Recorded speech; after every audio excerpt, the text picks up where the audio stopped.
Bayangin, kamu bangun pagi, buka berita, dan tiba-tiba harga BBM naik 40%. LPG 3 kilogram langka di mana-mana, dan nilai tukar rupiah tembus angka 17.400 per dolar AS. Kerasa banget kan paniknya? Nah, selamat datang di paparan explainer kita kali ini. Ini bukan skenario film fiksi ilmiah loh. Ini adalah efek domino krisis yang menghantam kita di awal tahun 2026.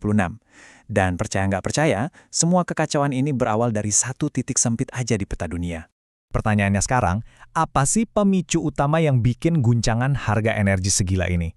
Maksudku, apa kita tiba-tiba kehabisan cadangan minyak atau ada gagal panen global? Ternyata enggak.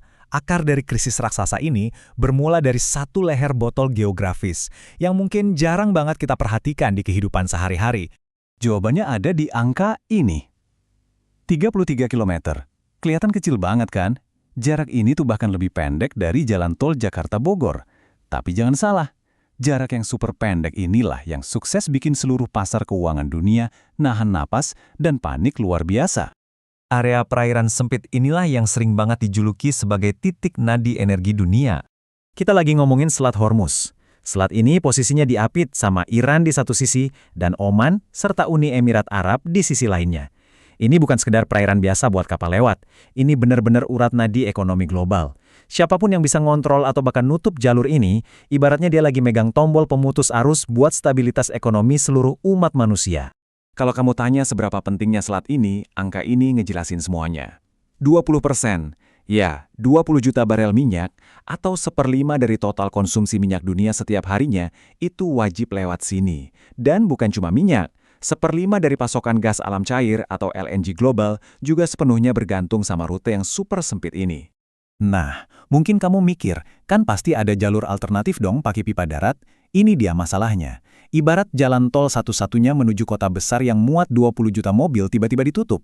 Dan jalan alternatifnya cuma muat 2,6 juta sepeda motor. Jauh dari cukup kan? Nutup selat ini tuh bener-bener sama aja kayak ngelumpuhin urat logistik energi dunia dalam sekejap. Terus gimana ceritanya sebuah jalur dagang bisa berubah jadi zona perang yang begitu mencekam? Akar krisisnya meledak dari runtuhnya kesepakatan nuklir di Jenewa. Intinya, negosiasi itu buntu total. Amerika Serikat ngasih ultimatum, minta Iran buat bongkar fasilitas nuklirnya dan nyetop semua program rudal balistiknya. Nah, tuntutan seberat ini tentu aja langsung ditolak mentah-mentah sama pihak Teheran. Coba deh perhatiin garis waktu ini. Cepet banget eskalasinya. Dari kebuntuan diplomasi di tanggal 26 Februari, situasinya langsung lompat ke serangan militer raksasa cuma dalam 2 hari. Dan puncaknya, boom, tanggal 2 Maret Iran merespons dengan nutup total Selat Hormuz. Bener-bener nggak ngasih waktu buat dunia napas. Mari kita bedah apa yang sebenarnya terjadi di hari H, 28 Februari itu. Sekitar jam 9.45 pagi waktu Iran, Amerika ngeluncurin operasi militer besar-besaran, sementara Israel ngerahin 200 jet tempur mereka. Dan ini tercatat sebagai operasi militer terbesar dalam sejarah mereka loh. Ada 500 target yang digembur habis-habisan, secara netral. Sayangnya, serangan ini menewaskan pemimpin Agung Ayatullah Ali Khamenei dan beberapa petinggi lainnya. Tentu aja Iran gak tinggal diam. Mereka langsung ngerespons dengan ngehujani pangkalan AS di seluruh wilayah Timur Tengah pakai rudal balistik dan drone. Nah, aksi saling serang inilah yang langsung memicu efek domino yang luar biasa ke ekonomi global. Pasar finansial langsung hancur berantakan. Harga minyak Brent yang tadinya asyik di kisaran $72 AS langsung meroket nembus $126 per barel sesaat setelah selat ditutup. Puncaknya di awal April, harganya naik gila-gilaan cuma dalam hitungan hari. Para analis bahkan udah wanti-wanti kalau krisis ini panjang, harga minyak bisa tembus angka ekstrim $200 per barel. Dan aset yang tertahan di sana itu nominalnya nggak main-main.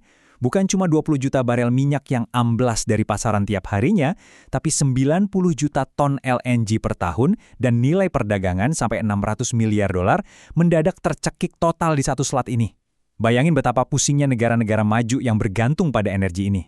Imbasnya, kapal-kapal kargo raksasa ini terpaksa putar balik, muterin ujung selatan benua Afrika lewat Tanjung Harapan.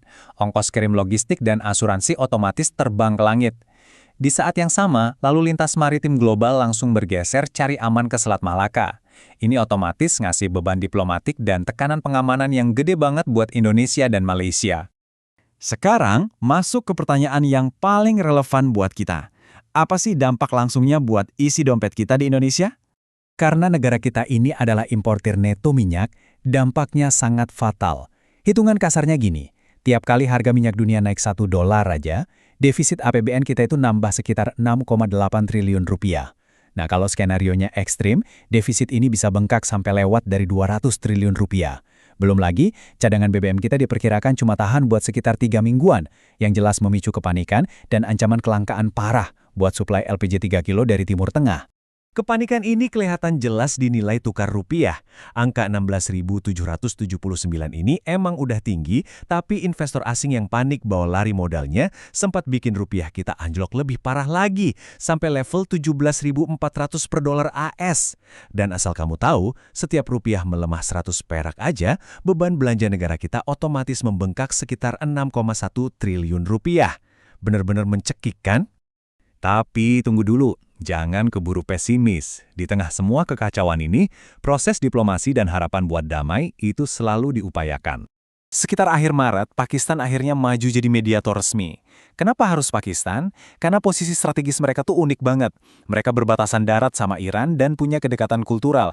Tapi di sisi lain, mereka juga masih jadi sekutu kuatnya Amerika Serikat. Usaha ini lumayan membuahkan hasil, ditandai dengan perundingan super alot selama 21 jam penuh yang berlangsung di Islamabad. Alhamdulillah, hasil dari perundingan itu ada kesepakatan gencatan senjata sementara selama 2 minggu, walaupun dengan syarat negosiasi yang masih sangat kaku. Intinya sih, kayak yang ditekankan sama Badan Energi Internasional, bisa ngebuka kembali Selat Hormuz ini bener-bener jadi satu-satunya variabel yang paling krusial buat menyelamatkan roda ekonomi global dari kehancuran. Krisis geopolitik ini benar-benar jadi wake-up call buat kita. Konflik ini tuh bukan cuma soal adu kuat militer, tapi soal siapa yang pegang kendali mutlak atas aliran energi dunia. Selama 33 km selat itu belum benar-benar aman, ketidakpastian bakal terus membayangi ekonomi global dan pastinya isi dompet kita. Tapi ingat, di balik tiap krisis selalu ada peluang tersembunyi. Nah, di paparan explainer berikutnya, kita bakal membahas secara khusus emiten saham apa aja di bursa kita yang justru malah dapat cuan dari situasi ekstrim ini. Biar nggak ketinggalan analisis komprehensif kami, pastikan kamu udah subscribe ya.